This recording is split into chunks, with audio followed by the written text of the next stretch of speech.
Assalamualaikum warahmatullahi wabarakatuh.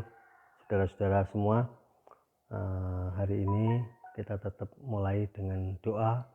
Moga-moga kita semua tetap diberikan kesehatan oleh Allah Subhanahu wa Ta'ala, dan kita bisa menjalankan aktivitas ini dengan sebaik-baiknya. Al-Fatihah. A'udzubillahi minasyaitonirrajim. Bismillahirrahmanirrahim. Alhamdulillahirabbil alamin arrahmanir rahim maliki yaumiddin. Iyyaka na'budu wa iyyaka nasta'in ihdinas siratal mustaqim siratal ladzina an'amta 'alaihim ghairil maghdubi 'alaihim waladdallin. Amin. Saudara-saudara, yang sekarang apa yang harus kita perhatikan kalau kita ini menjalankan usaha? Ada 7 item yang ingin saya sampaikan kalau kita ini ingin menjalankan usaha kita dengan baik, dan insya Allah kemudian akan memberikan keberkahan kepada kita semua, diberikan keberkahan oleh Allah Subhanahu wa Ta'ala. Yang pertama terkait dengan niat. Ini penting untuk saudara perhatikan. Kenapa? Karena hadis Rasulullah adalah innamal a'malu binniyat. Segala sesuatu itu akan sangat tergantung kepada niatnya. Karena itu kalau saudara membuat usaha, jangan semata-mata hanya berniat untuk mendapatkan keuntungan. Karena kalau hanya niatnya hanya itu, maka yang saudara dapatkan keuntungan. Maka niat ini adalah dalam Islam itu yang baik adalah niat untuk memudahkan orang lain memenuhi kebutuhannya, keinginannya. Orang lain ingin memenuhi harapannya atau fantasinya. Itu yang pertama. Jadi niatkan kita untuk memudahkan orang lain memenuhi kebutuhannya, keinginannya, fantasinya. Di samping tadi, keinginan yang kedua adalah meniatkan untuk mendapatkan keuntungan yang optimal. Jadi niat yang pertama ini supaya kita mendapatkan sesuatu, bahwa usaha kita ini tidak semata-mata nyari keuntungan, tetapi juga menolong orang lain, memudahkan orang lain, memberikan jalan bagi orang lain. Kalau saudara datang ke makomnya Mbah Wali Sunan Derajat, salah satu wali songo, itu kan weono payung wong kang kudanan, weono mangan wong kang luwe, weono klambi wong kang mudo. Beri payung orang yang kehujanan, beri makan orang yang kelaparan, beri baju orang yang. Artinya apa? Semata-mata usaha itu adalah dalam rangka memberikan kemanfaatan kepada orang lain dengan cara memudahkan mereka memenuhi tadi kebutuhannya. Nah, kalau ini yang kita lakukan, kita akan mendapatkan dua tadi. Mendapatkan pahala karena kita menolong orang lain. Yang kedua, tetap prinsip usahanya harus jalan, keuntungan yang optimal. Jadi saya tidak bicara keuntungan yang sebesar-besarnya, karena keuntungan sebesar-besarnya nanti bisa jadi kemudian apa saja kita lakukan. Tapi kalau keuntungan yang optimal itu kan keuntungan yang kita peroleh tanpa memberatkan orang lain, secara ekonomi juga wajar, sehingga usaha kita ini akan bisa berkelanjutan. Yang kedua adalah produk yang mau kita jual. Produk ataupun jasa yang mau kita jual ini yang harus juga kita perhatikan. Kenapa? Seperti yang dulu saya sampaikan, membuat produk itu dan jasa yang kita berikan itu adalah harus mendasarkan kepada apa yang orang lain butuhkan, apa yang orang lain inginkan, apa yang orang lain harapkan. Jadi sekali lagi, ini beberapa sudah saya sampaikan di materi sebelumnya. Sekali lagi, jangan bikin usaha dengan mendasarkan kepada fantasi saudara sendiri. Jangan mendasarkan kepada keinginan saudara sendiri. Jangan mendasarkan kepada kebutuhan saudara sendiri. Kenapa? Karena Yang mengkonsumsi itu orang lain, bukan kita. Sehingga dengan demikian, maka saudara-saudara, kalau bikin usaha, hal yang harus dihindari adalah kita membuat produk sesuai dengan bayangan kita sendiri. Tidak boleh, harus didasarkan kepada apa yang orang lain butuhkan, atau apa yang orang lain inginkan, atau yang orang lain harapkan. Sehingga nanti betul-betul usaha saudara, produk yang saudara tawarkan itu sebagaimana yang diharapkan. Nah, kemudian yang ketiga, bahwa di dalam menjalankan usaha, saudara harus memikirkan betul tentang persoalan nilai tambah. Karena ini yang bisa jadi nanti menjadi ciri pembeda, yang menjadi orang lain merasa memperoleh sesuatu yang beda, atau orang lain merasa sesuatu yang lebih. Jadi berikan nilai tambahnya, ciri pembeda, sesuatu yang lebih, atau bisa juga berangkat dari proses yang terkait dengan manfaat. Jadi bagaimana saudara bisa memberikan nilai tambah atas produk itu, sehingga nanti bisa jadi itu akan menjadi ciri pembeda dengan produk-produk yang lain. Nah, bisa jadi nanti ada sesuatu yang lebih yang saudara tawarkan, bisa jadi ada kemanfaatan. Contohnya misalnya begini, ada seorang perempuan, beberapa perempuan muda bergabung dalam satu grup yang sukses menjual sayur. Tetapi menjual sayurnya ternyata dilakukan dengan cara yang berbeda, dengan menambahkan aspek kemanfaatan. Satu, dia jual sayur hanya yang organik. Yang kedua, dijual waktu segar. Jadi kalau ada orang beli baru dipanenkan. Jadi satu organik, dua segar, dipastikan segar karena begitu ada pesanan baru dipanenkan. Yang ketiga, packagingnya.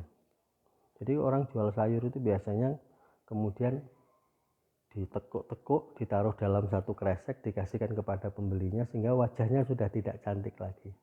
Tetapi dia bikin packaging sayur itu dengan karton, sehingga sayur itu masih kelihatan lurus, masih kelihatan bagus, masih kelihatan segar dan indah dipandang. Maka orang ini kemudian menjadi sangat sukses ketika menjual produk, menjalankan usahanya, karena dia mempunyai hal yang berbeda, memberikan sesuatu yang lebih, dan kemudian ada aspek manfaat itu. Nah, saudara juga bisa berpikir misalnya begini, saudara bikin warung yang halalan thayyibah misalnya, halal lagi baik. Sekarang ini kan banyak produk-produk yang halal tapi belum tentu baik. Kenapa? Karena misalnya terlalu banyak pestisidanya, cara masaknya yang bisa jadi tidak higienis, misalnya tidak higien, tidak bersih dan lain sebagainya. Nah, saudara bisa menawarkan produk yang halal lagi baik, karena Al-Quran selalu bilang begitu, halalan thayyibah, tidak dipotong, halal saja.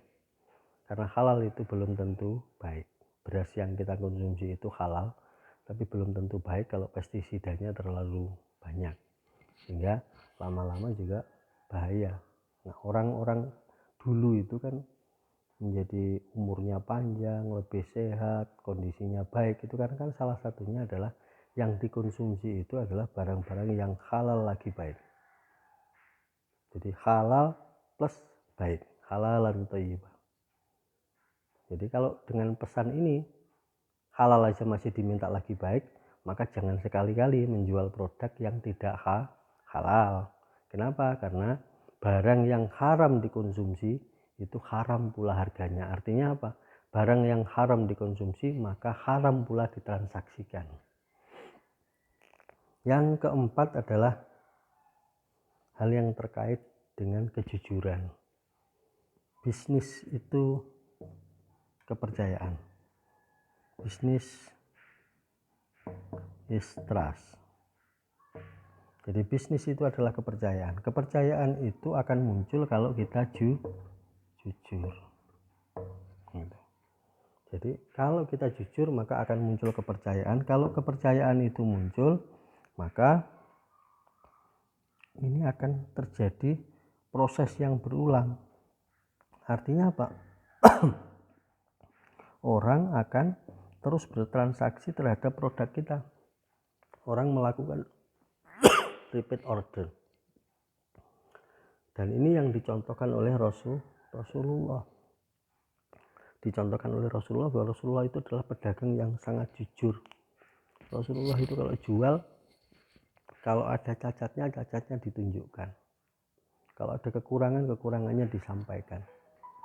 Bahkan bisa jadi karena Rasulullah lupa terhadap sesuatu, maka transaksinya dibatalkan. Nah, kita ini kalau jualan, kadang-kadang kan begini, kalau cacatnya tidak diketahui orang lain, justru kita bersyukur, malah alhamdulillah orang lain tidak tahu bahwa di dalam produk kita ada cacat kecilnya. Ya, Rasulullah enggak. Kalau diketahui begitu oleh Rasulullah dibatalkan. Karena itu Rasulullah menjadi pedagang yang sukses. Bahkan Rasulullah itu belum datang, waktu itu belum Rasul, masih Muhammad. Beliau belum datang, para pelanggannya sudah menunggu kedatangannya Nabi Muhammad, kedatangannya Muhammad. Nah, ini artinya jangan takut karena jujur kemudian saudara hancur, enggak. Jadi kejujuran itu justru menjadi bagian dari jalan kesuksesan, karena dari kejujuran itu nanti akan muncul kepercayaan. Kalau kepercayaan sudah muncul, maka akan terjadi transaksi yang berulang. Orang yang sudah order akan melakukan repeat order terus begitu. Orang akan memakai produk itu secara terus-menerus. Yang kelima, kalau kita menjalankan usaha, jangan lupa aspek sosialnya saudara perhatikan. Pertama, jangan bikin usaha yang merugikan orang lain. Yang kedua, kewajiban sosial, kewajiban atas harta itu, atas perdagangan itu harus diperhatikan. Karena itu jangan lupa, kalau sudah begitu jangan lupa bahwa di dalam kekayaan itu ada haknya orang lain yang harus diberikan.